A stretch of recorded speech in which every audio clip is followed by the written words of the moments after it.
Graças, pais amados, estamos aqui para estudar mais um texto da Palavra do Senhor. Meu nome é Reverendo Juan Vieira e aí estamos aqui para nós estarmos meditando em mais um texto da Palavra do Senhor.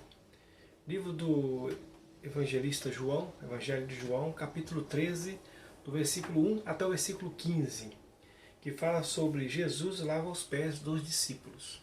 Vamos ao texto? Diz assim a Palavra do Senhor. Ora, antes da festa da Páscoa, sabendo Jesus que era chegada a sua hora de passar deste mundo para o Pai, tendo amado os seus que estavam no mundo, amou-os até o fim.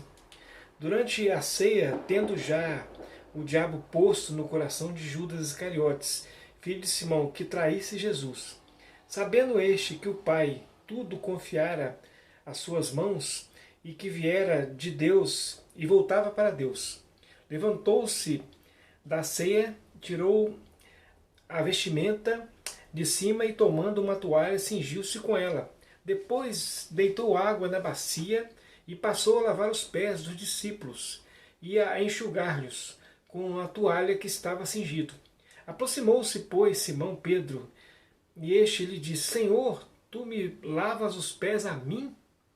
Respondeu-lhe Jesus: O que eu faço não sabeis agora, compreendê-lo-ás depois. Disse-lhe Pedro: Nunca lavarás os pés. Respondeu Jesus: Se eu não te lavar, não tens parte comigo. Então Pedro lhe pediu: Senhor, não somente os pés, mas também as mãos e a cabeça. Declarou Jesus: Quem já banhou não necessita de lavar senão os pés. Quanto ao mais, está todo limpo. Ora, vós estáis limpos, mas não todos, pois ele sabia quem era o traidor. Foi por isso que disse: Nem todos estáis limpos. Depois de lhes ter lavado os pés, tomou as vestes e, voltando à mesa, perguntou-lhes: Compreendeis o que eu fiz? Vós me chamais de mestre e senhor, e dizeis bem, porque eu sou. Ora, se eu, sendo senhor e mestre, vos lavei os pés, também vós deveis lavar os pés uns dos outros, porque eu vos dei o exemplo para que, como eu vos fiz, façais vós também. Amados, esse texto aqui, o evangelista João registra aquele momento tão especial que Jesus estava na mesa com os discípulos, né? Naqueles momentos finais, derradeiros. E Jesus, naquele momento que estava com os discípulos, eram os momentos realmente finais antes dele ser crucificado. E Jesus, naquele momento, ele passa a lavar os pés dos discípulos, né? Nós podemos entender que o contexto religioso era complicado realmente, que ao ponto que Jesus já ia ser entregue para ser morto, né? Então Jesus já estava sendo, as coisas já estavam acontecendo para que Jesus fosse realmente crucificado. Então era um momento complicado, um momento final ali do ministério de Cristo, bem no final mesmo, do ministério de Cristo. Então, amado, nós percebemos que o texto vem traçando algumas coisas importantes para nós entendermos, porque se nós olharmos para o texto, nós vamos entender que pela leitura que os discípulos estavam confusos. Por que Jesus lavou os pés deles, né? E assim nós percebemos que Pedro, pelo fato de ser líder, né, do grupo, ele automaticamente ele toma o nome do grupo e fala, né? E Pedro, naquele momento, ele retrucou Jesus, né? Nós vemos o texto falando sobre isso aqui. Então nós vemos ali os discípulos confusos, não entendendo por que Jesus havia feito aquilo. Por outro lado, nós vemos no texto também que Judas já tinha decidido de que lado ele estava, né? Então ele não estava com Jesus, né? Estava com a religiosidade daquele período. Então o versículo 2, ele coloca para nós hoje, o diabo já tinha dominado o coração de Judas. Pelo versículo 2, nós vamos perceber isso. Diz assim: Durante a ceia, tendo já o diabo posto no coração de Judas Iscariotes, filho de Simão, que traísse Jesus. Então a primeira situação que nós vemos aqui é que o diabo já tinha colocado no coração de Judas para que ele pudesse trair Jesus, vender Jesus para que ele pudesse ser preso, né? Então, e a questão do beijo que ele deu em Jesus para que fosse identificar, ele vendeu Jesus realmente para os escribas e fariseus, para os sacerdotes, ele vendeu para que Jesus fosse realmente ali naquele momento levado para ser morto, né? Então, amados, então era o momento, né? Esse versículo 2 fala sobre isso. No versículo 10 ainda fala que, que eles estavam limpos. Jesus responde para eles que estavam limpos, mas nem todos, né? No final do 10 fala assim, mas não todos, não todos. E o versículo 11 diz que Jesus sabia quem era o traidor, que era o próprio Judas. Então nós temos nesse contexto, nesse primeiro momento aqui, a ideia de Judas preparado para realmente crucificar, entregar Jesus para que Jesus fosse crucificado. Né? Então, no primeiro momento, Judas, nós entendemos no texto aqui que Judas já tinha escolhido quem era o lado dele. O lado dele era realmente não era com Jesus, não era com Jesus. Outro ponto que também nós podemos entender é que os discípulos realmente ficaram confusos. Né? Versículo 8, Pedro fala, nunca me lavarás os pés. Nesse momento que Pedro fala que nunca me lavarás os pés, Pedro não entendeu o que Jesus estava fazendo naquele momento. Então, ele achou assim, algo, né, o mestre lavando meus pés, como assim? Né? Então, Pedro, ele achou que não, ele realmente naquele momento, ele não queria deixar Jesus lavar o pé dele, os pés dele. Mas aí Jesus repreende Pedro, né? Se não lavar os pés, você não tem parte comigo, né? E aí Pedro, né, naquele momento, Pedro era uma pessoa afoita, né? Ele sempre falava aquilo, meio que vinha na boca e já falava. Pedro era assim, não, lava os pés, as mãos, a cabeça. Então Pedro já foi falando dessa forma, né? Então nós vemos nesse primeiro momento aqui, nesse texto, os discípulos confusos. Pedro, como líder, já demonstra estar confuso. Os outros com certeza estariam também confusos. Por que Jesus fez aquilo? Né? Causou um pouco de confusão no coração deles, né? Causou um pouco de... naquele momento eu percebo que, além de causou um pouco, além da confusão, causou um pouco de estranheza no coração dos discípulos. E esse texto também fala sobre a questão de Judas, né, nesse primeiro momento aqui. Mas, amados, diante dessa situação de incerteza dos discípulos e de Judas, que já tinha decidido, nós vemos no texto a ação de Cristo. A ação positiva de Cristo mediante toda essa situação. E o texto vem falando que Jesus, ele dá, na verdade, naquele momento ali, uma lição de amor e humildade. Né? Uma lição de amor e humildade.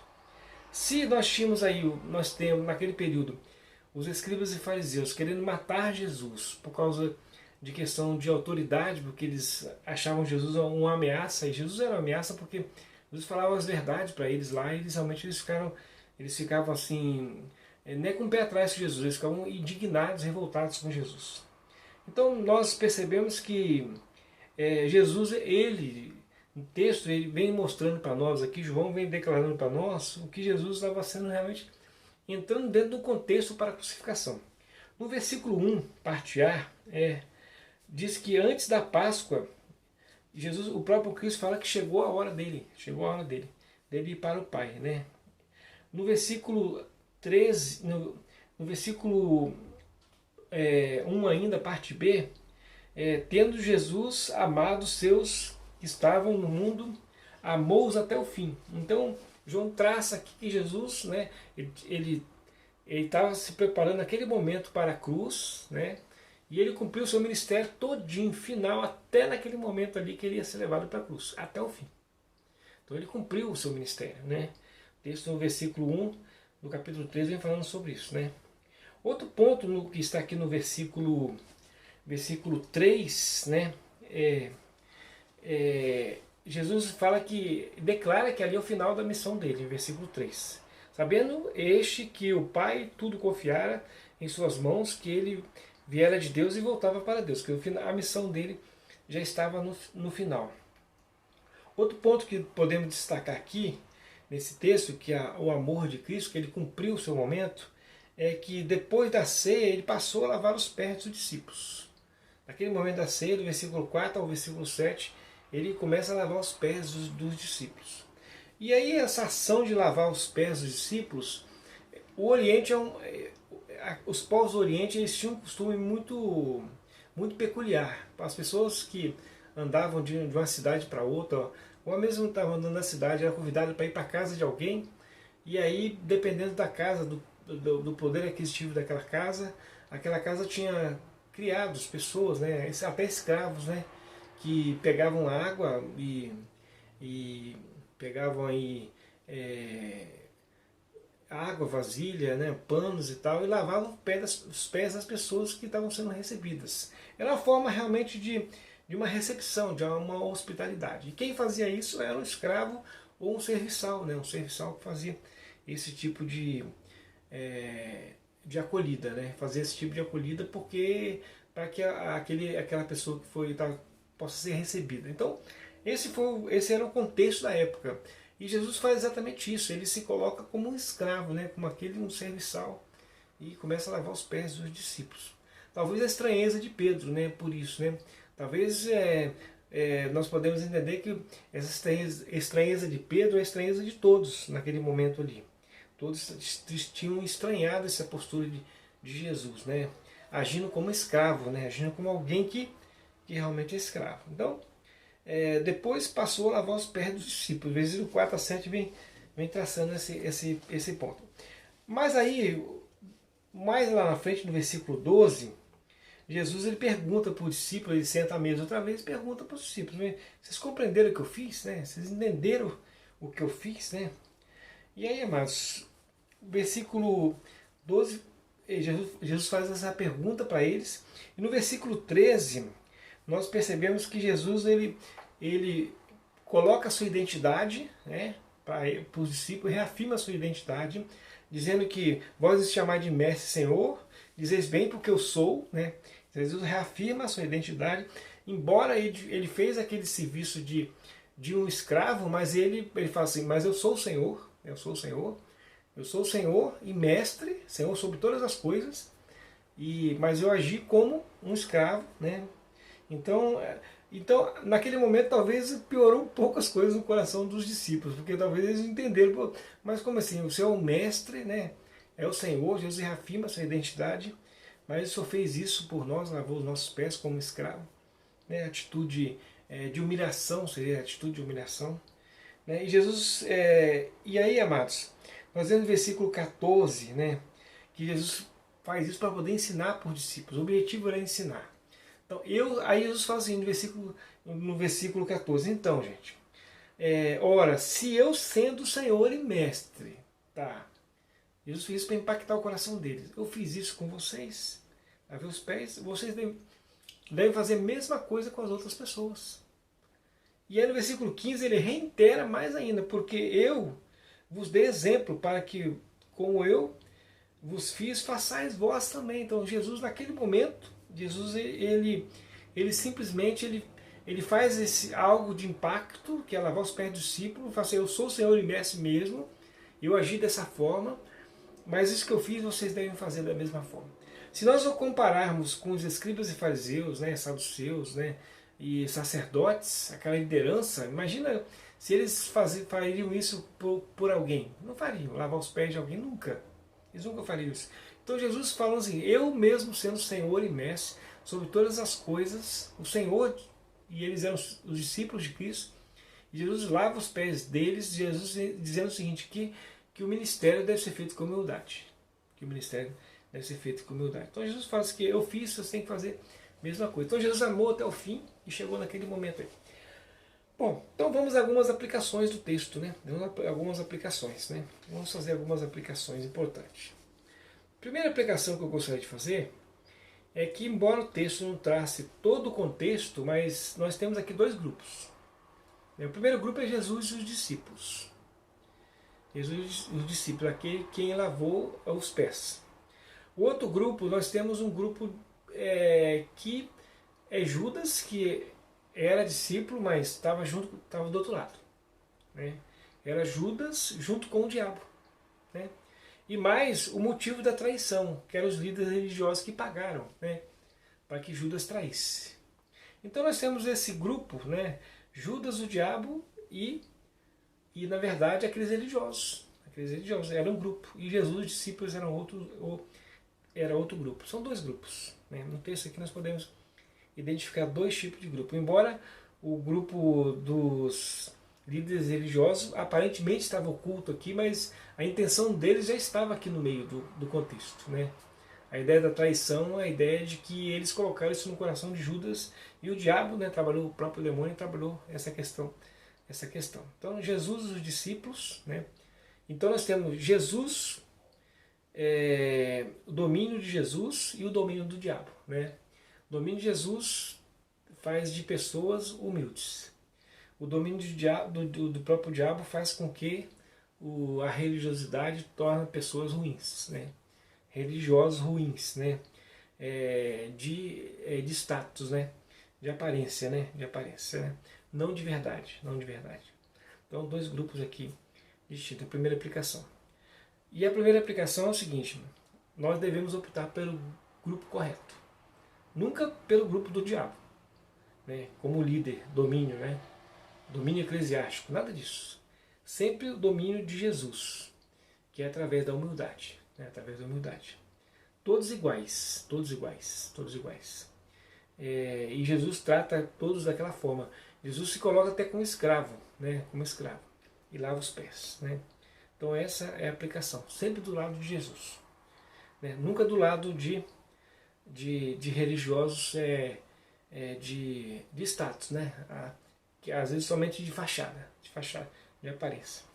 Segunda aplicação que eu gostaria de fazer nesse momento, nesse texto, que Jesus, sendo mestre e Senhor, não perdeu a sua identidade. Não perdeu a sua identidade quando ele lavou os pés dos discípulos. Ele, mestre e Senhor, quando ele lavou os pés dos discípulos, ele não perdeu a sua identidade. Ao contrário, né? Nós percebemos que o nome mestre Jesus, Jesus como mestre e Senhor, Salvador, ele está mais forte, cada vez mais forte. A humanidade sabe disso, né? A igreja tem crescido, né, em todas as nações. Então, Jesus não perdeu a sua identidade, a sua autoridade. Não perdeu a autoridade, né? A humildade não nos torna menores. As pessoas pensam que eu vou ser humilde, eu vou me tornar menor, vou me rebaixar para o outro. E às vezes tem essa conotação, e não é assim. Na verdade, a humildade nos torna pessoas maiores. Maiores. Nós crescemos na hora que nós somos mais humildes. E nós diminuímos na hora que nós somos mais arrogantes. Nós somos mais aceitos quando nós somos mais humildes. Nós somos, às vezes, tacitamente rejeitados quando nós somos arrogantes. Então, essa função de Jesus, Jesus sendo quem ele era, ele se tornou humilde, não diminuiu quem era Jesus. A humildade não nos torna menores, de forma alguma. A humildade nos torna pessoas maiores. Jesus usou todo aquele contexto para poder ensinar isso naquele momento para os discípulos e para nós hoje. A humildade torna-nos maiores. Jesus se tornou escravo naquele momento, como um escravo. Como um escravo. E nem por isso ele realmente ele se tornou menor. A terceira aplicação que eu gostaria de fazer nesse momento, a terceira aplicação, primeiro, dois grupos, nós temos que optar pelo grupo que é Jesus, que é o grupo do humilde, da humildade. E Jesus ele não diminuiu por fazer o que era correto. A humildade não nos torna pessoas menores, torna as pessoas maiores. E a terceira aplicação que eu gostaria de fazer, que Jesus amou até o fim, todos da sua época, aqueles, e amou até as últimas consequências. Esse amor de Cristo ele foi até a morte de cruz. O amor dele foi ao ponto de ele entregar a sua vida por nós. Então, amado, Jesus amou todos até o fim. Até o fim, o versículo fala para nós que ele amou todos até o momento final. Entendeu? Até o momento final ele amou a todos. Então, amados, essa ideia, o versículo 2 fala exatamente sobre isso. Tendo amado os seus que estavam no mundo, amou-os até o fim. Versículo 2. Jesus amou até as últimas consequências. A ideia de não desista do amor. Não desista do amor. O amor é a opção correta. E opte sempre pela renovação do amor. Tem muitos casais que às vezes estão vivendo um momento de crise, e aí eles têm que, muitas vezes, sentam, conversam e vão fazer renovação de votos, de amor, para poder melhorar o contexto de vida, de relacionamento. E essa é a opção, renovar o amor sempre, até as últimas consequências. Não devemos amar sempre, não interromper, não desistir do amor ao próximo, de amar as pessoas. Não desistir de amar as pessoas. Opte sempre pela renovação do amor. Não interrompa o amor. Então é a terceira aplicação, né? A quarta aplicação é sobre o resultado de tudo isso. O resultado de tudo isso é que Jesus, quando ele fez tudo isso, né, ele andou com os discípulos, ele foi em morte de cruz, ele até o final, e aí ele entregou a vida. O que foi o resultado? A última aplicação é o resultado do que Jesus fez. Foi salvação eterna, né? Salvação eterna. Na verdade, o que Jesus fez, né? Ele fez algo na cruz do Calvário que foi para aquela geração e para a nossa geração. E salvação eterna e para todas as gerações, né? Para todas as gerações. Então Jesus impactou a sociedade na sua época e impactou o mundo até hoje, com a sua, com a salvação que ele trouxe para nós, hoje. E ele falou para nós fazermos o mesmo, né? O versículo final aqui, versículo 14, fala assim: porque eu vos dei exemplo para que, como eu fiz, façais vós também. Então, amados, assim como Jesus fez, né, ser humilde de lavar os pés dos discípulos, né, de entregar sua vida por todos, é essa a opção que nós temos.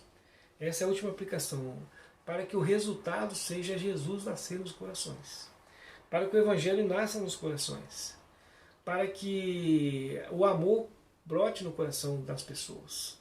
Porque o mundo, na verdade, precisa de quê? De grandes líderes como escribas e fariseus, sacerdotes, como no tempo de Jesus? Não. O mundo precisa de Jesus.